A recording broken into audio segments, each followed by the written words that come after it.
दोस्तों, किसी ने कहा है कि नदी जहाँ से निकलती है वह बहुत छोटी सी धारा होती है, परंतु आगे चलकर विकराल रूप धारण कर लेती है और समुद्र में जाकर समुद्र का रूप धारण कर लेती है। तो दोस्तों, आप और हम यदि कोशिश करेंगे तो ये कारवां जरूर आगे बढ़ेगा। किसी शायर का शेर है, हम तो अकेले ही चले थे जान बे मंजिल, मगर लोग मिलते गए कारवां बनता गया। हमारे न्याय तंत्र को सुदृढ़ बनाए रखने के लिए दोस्तों, हमारे लोकतंत्र को सुदृढ़ बनाए रखने के लिए 4 स्तंभ दिए गए हैं: न्याय, स्वतंत्रता, समता और बंधुत्व। यानी कि न्याय, स्वतंत्रता, समता और बंधुत्व, इन सभी मूल्यों के मूल में व्यक्ति की गरिमा की अवधारणा विद्यमान है, यानी कि छुपी है। दोस्तों, न्याय, स्वतंत्रता, समता और बंधुत्व संविधान के मूल्य हैं। माननीय राष्ट्रपति द्रौपदी मुर्मू ने 79वें स्वतंत्रता दिवस की पूर्व संध्या पर राष्ट्र को संबोधित करते हुए कहा कि हमारे द्वारा अपनाए गए संविधान की आधारशिला पर हमारे लोकतंत्र का भवन का निर्माण होता है। हमने लोकतंत्र पर आधारित ऐसी संस्थाओं का निर्माण किया है जिससे लोकतांत्रिक कार्यशैली को मजबूती मिली। हमारे लिए हमारा संविधान और हमारा लोकतंत्र सर्वोपरि है। तो दोस्तों, सबसे पहला पॉइंट न्याय का है। न्याय से मतलब है कि जब तक हमारे देश के आखिरी व्यक्ति तक न्याय पाना सुलभ नहीं हो जाता, तब तक हमारे संविधान निर्माताओं और कानून के विशेषज्ञों का सपना अधूरा ही रहेगा। इसे इतना सरल और आसान बनाया जाए कि हर गरीब, हर लाचार, हर पीड़ित व्यक्ति को अपने मौलिक अधिकारों की रक्षा करने का अधिकार मिल सके और रक्षा कर सके। दोस्तों, सरकारी हॉस्पिटल में बीमार आदमी ओपीडी से 10 रुपए का पर्चा बनवाकर 15 दिन की दवाई लाता है और कुछ बाहर की दवाइयाँ खरीद लाता है, कुल मिलाकर ठीक हो जाता है। हॉस्पिटल और कोर्ट में कोई ज्यादा अंतर नहीं है, बहुत ज्यादा समानता है।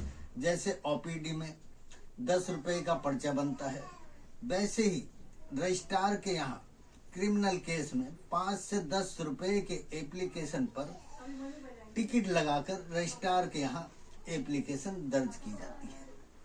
जैसे मरीज की केस हिस्ट्री लिखी जाती है, वैसे ही कोर्ट में भी केस की हिस्ट्री लिखी जाती है। जैसे हॉस्पिटल में पूछा जाता है कब से बीमारी है, एक्सरे, सोनोग्राफी आदि कराया, और परिवार वालों से भी पूछा जाता है। इसी तरह से कोर्ट में भी सबूत, गवाह, परिस्थिति और तथ्य पेश करने होते हैं। परंतु अगर फर्क है तो ये कि हमारे सिस्टम में खामियां बहुत है। पहले तो पुलिस से निपटना मुश्किल होता है, और जो कोर्ट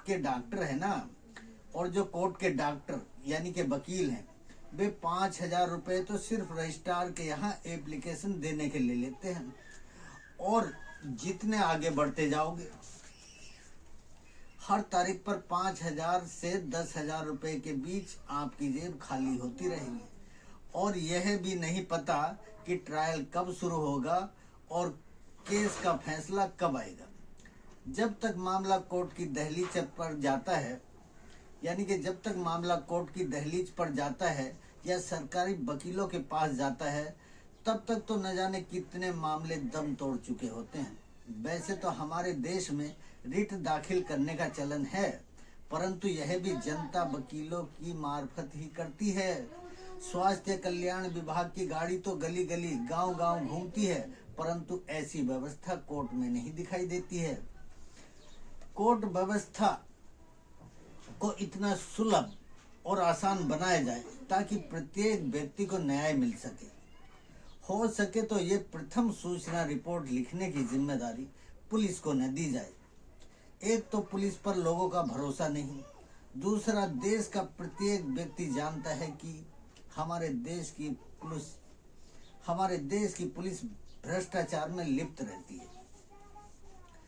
तीसरा, पुलिस वाले कानून से अनभिज्ञ होते हैं, उन्हें कानून की बारीकियों की जानकारी नहीं होती। दोस्तों, सरकार ने संयुक्त राष्ट्र संघ के दबाव में मानव अधिकार आयोग बनाया है। वहाँ किसी व्यक्ति के मानव अधिकारों की रक्षा नहीं होती, जबकि भारतीय संविधान के अनुसार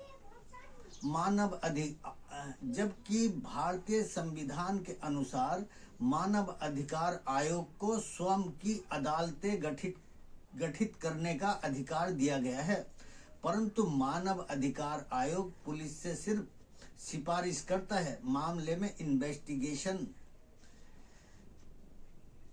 नहीं कर सकता। सिर्फ सिफारिश करता है कि मामले में इन्वेस्टिगेशन किया जाए।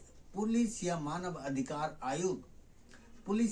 अधिकार आयोग आपको ये भी नहीं बताएंगे कि इन्वेस्टिगेशन का नतीजा क्या निकला और मामले को बंद कर दिया जाता है।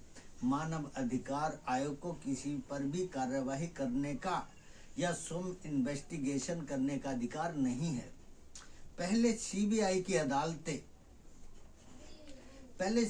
की अदालतें नहीं होती थी, सीबीआई को परेशानी होती थी। बाद में सीबीआई की स्वयं की अदालतों का गठन हुआ।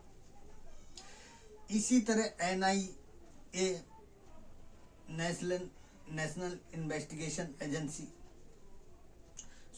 भी स्वयं की अदालतों का गठन किया, यानी कि सीबीआई की तरह एनआईए ने भी स्वयं की अदालतों का गठन किया। तो मानव अधिकार आयोग में जनता की सबसे ज्यादा शिकायतें जाती हैं, परंतु मानव अधिकार आयोग बिना दांतों व बिना नाखून का शेर है, जो जनता को दिखाने के लिए तो शेर है, परंतु कर कुछ भी नहीं सकता। यही स्थिति लगभग महिला आयोग की है। ये आयोग सिर्फ सिफारिश कर सकते हैं, स्वयं की कार्यवाही नहीं कर सकते। यदि इन आयोगों के पास दूसरी एजेंसियों की तरह स्वयं की इन्वेस्टिगेशन करने की शक्ति और कार्यवाही करने की शक्ति होती, न जाने कितने लोगों को न्याय मिल गया होता। यानी कि इन दोनों के पास अगर स्वयं की इन्वेस्टिगेशन करने की शक्ति और कार्रवाई करने की शक्ति होती, तो न जाने कितने गरीब लोगों को न्याय मिल गया होता। गरीबों की पहुंच पुलिस के बाद मानव अधिकार आयोग या महिला आयोग तक ही होती है। उसके बाद उनमें इतनी सामर्थ्य नहीं होती, इतनी ताकत नहीं होती कि वे वकीलों का भारी भरकम खर्च उठा सके या पुलिस को घूस देकर कार्रवाई को आगे बढ़ा सके। यही आकर उनके मामले का दम निकल जाता है। समझे साहब, यही आकर उनके मामले का दम निकल जाता है। न जाने कितने कानून के न जानने वाले और अनपढ़ लोगों के मामले का दम तो पुलिस स्टेशन पहुंचने से पहले ही या पुलिस स्टेशन पहुंचकर ही निकल जाता है। यही सच्चाई है। इस देश की न्यायिक व्यवस्था की इस व्यवस्था को सुदृढ़ करना जरूरी है। अदालतों में भी केसों के अंबार लगे हैं। तारीख पर तारीख तो लगती है, परंतु न्याय कब मिलेगा इसका कुछ पता नहीं। अदालत में भी कभी जजों की कमी का रोना, कभी व्यवस्था का रोना लगा ही रहता है। फिर भी जो लोग न्याय पाने की उम्मीद में रहते हैं, देर से ही सही मिल तो जाता है। इसी अव्यवस्था के कारण बहुत से लोग बदले की भावना से कानून अपने हाथ में ले लेते हैं और अपराध कम होने की बजाय बढ़ते ही जाते हैं। यदि पुलिस व न्यायपालिका लोगों को सुलभ न्याय व सस्ता न्याय दिला सके, तो हमारे देश में अपराधीकरण खत्म हो सकता है या कम हो सकता है। अपराधीकरण की सबसे बड़ी वजह पुलिस व न्यायिक व्यवस्था है, जो लोगों को सुलभ व सही समय पर न्याय नहीं दिला पाती।